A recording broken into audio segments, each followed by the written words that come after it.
الرجيم بسم الله الرحمن الرحيم وإذ قلتم يا موسى لن نؤمن لك حتى نرى الله جهرة فأخذتكم الصاعقة وأنتم تنظرون ثم بعثناكم من بعد موتكم لعلكم تشكرون صدق اللہ العظیم۔ سورہ بقرہ کی آیت نمبر 55 اور 56 ہے۔ گزشتہ کل جو آیتیں ہمارے سامنے آئی تھی اس میں یہ بات ہمارے سامنے آئی تھی کہ بنی اسرائیل نے جب دیکھا کہ موسیٰ علیہ السلام کی اللہ رب العزت نے مدد فرمائی، فرعون اپنے لشکر سمیت غرق ہو گیا، تو انہوں نے مطالبہ کیا کہ کوئی کتاب، کوئی شریعت ہمارے لیے اللہ تعالیٰ کی طرف سے لے کر آؤ۔ تو اللہ رب العزت موسیٰ علیہ السلام کو کتاب یعنی تورات عطا فرماتے ہیں۔ تو جب تورات لے کر آتے ہیں تو اس کے بعد بنی اسرائیل میں سے بعض لوگ وہ موسیٰ علیہ السلام سے کہتے ہیں کہ تم نے یہ کتاب تو لے کر آئی ہے، لیکن ہم کیسا یقین کریں کہ اللہ کی کتاب ہے؟ حالانکہ ان لوگوں نے پہلے دیکھے کہ موسیٰ علیہ السلام کے ساتھ اللہ نے کس طرح مدد فرمائی اور فرعون کس طریقے سے غرق ہوا، لیکن سرکشی میں، ہٹ درمی میں اور ضدی میں اتنے آگے تھے کہ سارے حالات دیکھنے کے بعد بھی بعض لوگوں نے سوال کیا کہ ہم کیسے مانیں کہ یہ اللہ کی کتاب ہے؟ جب تک اللہ خود ہم سے نہ کہے کہ یہ میری کتاب ہے اس وقت تک ہم مانیں گے نہیں۔ تو ایک بڑی چیز کا سوال کیا انہوں نے کہ اللہ ہم سے بات کرے۔ تو یہ تو اللہ رب العزت کی شان نہیں ہے کہ اللہ ہر کسی انسان سے بات کرے۔ انبیاء جو رہتے ہیں ان کے پاس اللہ رب العزت وہی فرماتے ہیں، اور موسیٰ علیہ السلام کوئی طور پر اللہ رب العزت سے بات کرتے تھے۔ تو ہر بندے سے بات کرے اللہ رب العزت، یہ اللہ رب العزت کی شان نہیں ہے۔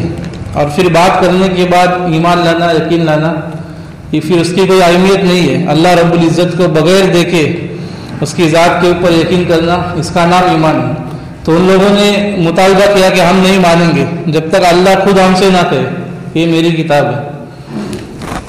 تو ٹھیک ہے، موسیٰ علیہ السلام نے ان سے کہا کہ ٹھیک ہے، کوئی طور پر چلتے ہیں جہاں پر میں اللہ رب العزت سے بات کرتا ہوں۔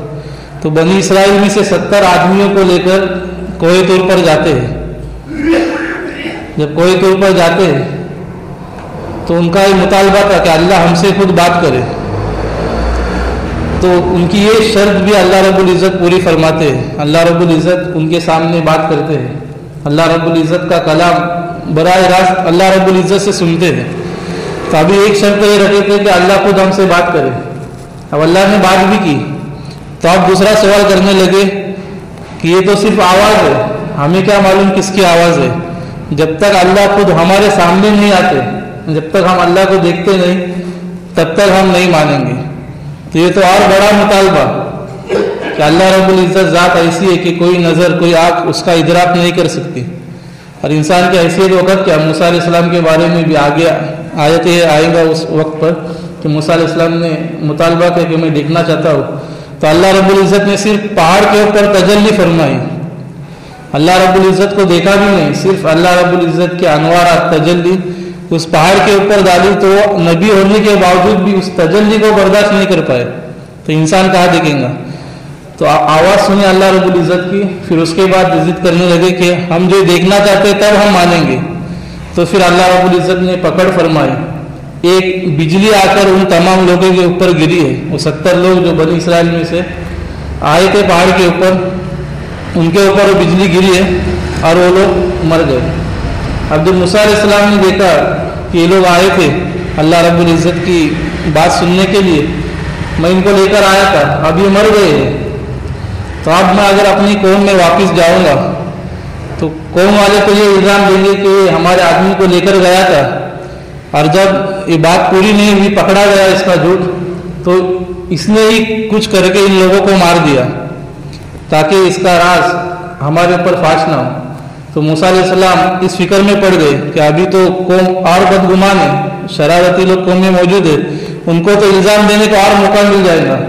تو موسیٰ علیہ السلام نے پھر اللہ رب العزت سے دعا کی کہ باری تعالیٰ، یہ جو میری قوم ہے یہ میرے سے بدگمان لوگ پہلے سے اور موجود ہے، اب یہ لوگ مر گئے، اس کی خبر پتہ چلیں گی قوم کو تو اور مجھے الزام دیا جائے گا، اس لیے جو آپ ان کو دوبارہ زندہ کر دیجیے۔ تو اللہ رب العزت کی شان یہ ہوتی ہے کہ اللہ رب العزت بجلی گرا کر جن آدمیوں کو مارا گیا تھا، ہلاک ہو گئے تھے، اللہ رب العزت دوبارہ ان کو زندہ کرتے ہیں۔ تو یہ کتنی بڑی چیز ہے بنی اسرائیل کے ساتھ کہ اللہ رب العزت نے ان سے کلام بھی فرمایا، اللہ رب العزت کا کلام اپنے آنکھوں سے سنے، اور پھر پکڑ آئی، بجلی گری اور ہلاک ہوئے۔ ہلاکت کے بعد موسیٰ علیہ السلام کی دعا سے دوبارہ زندہ بھی ہوئے۔ تو کتنی ساری نشانیاں اللہ رب العزت کی انہوں نے اپنے آنکھوں سے دیکھے۔ تو اللہ رب العزت اسی کو فرماتے کہ ساری نشانیاں، سارے انعامات، ہمارے سارے احسانات دیکھنے کے بعد بھی تم یقین نہیں لا رہے ہو اور گمراہی پر اور ہٹ درمی پر اور سرکشی پر اڑے ہوئے ہو، تو تمہیں چاہیے کہ ساری چیزیں دیکھ کر اب بھی میرا کہنا مان لو۔ تو ان دو آیتوں کے اندر اسی چیز کا ذکر ہے۔ اب ترجمہ دیکھیں، وَإِذْ قُلْتُمْ يَا مُوسَىٰ لَن نُؤْمِنَ لَكَ حَتَّىٰ نَرَى اللَّهَ جَهْرَةً، اور وہ زمانہ یاد کرو جب تم نے موسیٰ سے کہا لَن نُؤْمِنَ لَكَ حَتَّىٰ نَرَى اللَّهَ جَهْرَةً، کہ ہم ہرگز تم پر یقین نہیں کریں گے جب تک ہم اللہ کو سامنے نہ دیکھ لیں۔ فَأَخَذَتْكُمُ الصَّاعِقَةُ وَأَنْتُمْ تَنظُرُونَ، تو آ لیا تمہیں بجلی نے، وَأَنْتُمْ تَنظُرُونَ، اور تم دیکھ رہے تھے۔ ثُمَّ بَعَثْنَاكُم مِّن بَعْدِ مَوْتِكُمْ لَعَلَّكُمْ تَشْكُرُونَ، پھر ہم نے تمہیں کھڑا کیا تمہارے مرنے کے بعد، لعلکم تشکرون، تاکہ تم ہمارا احسان مان لو۔ تو اللہ رب العزت کا کلام بھی سنے، اور ہلاک ہونے کے بعد موسیٰ علیہ السلام کی دعا سے دوبارہ زندہ بھی کیے گئے۔ تو اللہ رب العزت ان نعمتوں کو بنی اسرائیل سے گنواتے کہ یہ ساری نعمتیں میں نے تم پر کی، اب تمہاری ذمہ داری کہ میری اطاعت اور فرما برداری بجا لاؤ۔ تو آدمی جو ہے ہر درمی سرکشی اس کو چھوڑنا چاہیے، اور ایک بار یقین لانے کے بعد، جیسے اس امت کے لیے ہم نے محمد رسول اللہ صلی اللہ علیہ وسلم پر ایمان لایا اور ان کو آخری نبی مان لیا، اب ان کے جو بھی ارشادات ہیں، ان کی جو بھی باتیں ہیں اور جو بھی تعلیمات ہیں، اب اس کو مان لینے کے اندر ہی ہمارے لیے کامیابی ہے۔ اب اس کے اندر کسی سوال کی یا الٹا کسی بات کی ہمارے لیے کوئی گنجائش باقی نہیں رہتی، مان لینے کے اندر ہی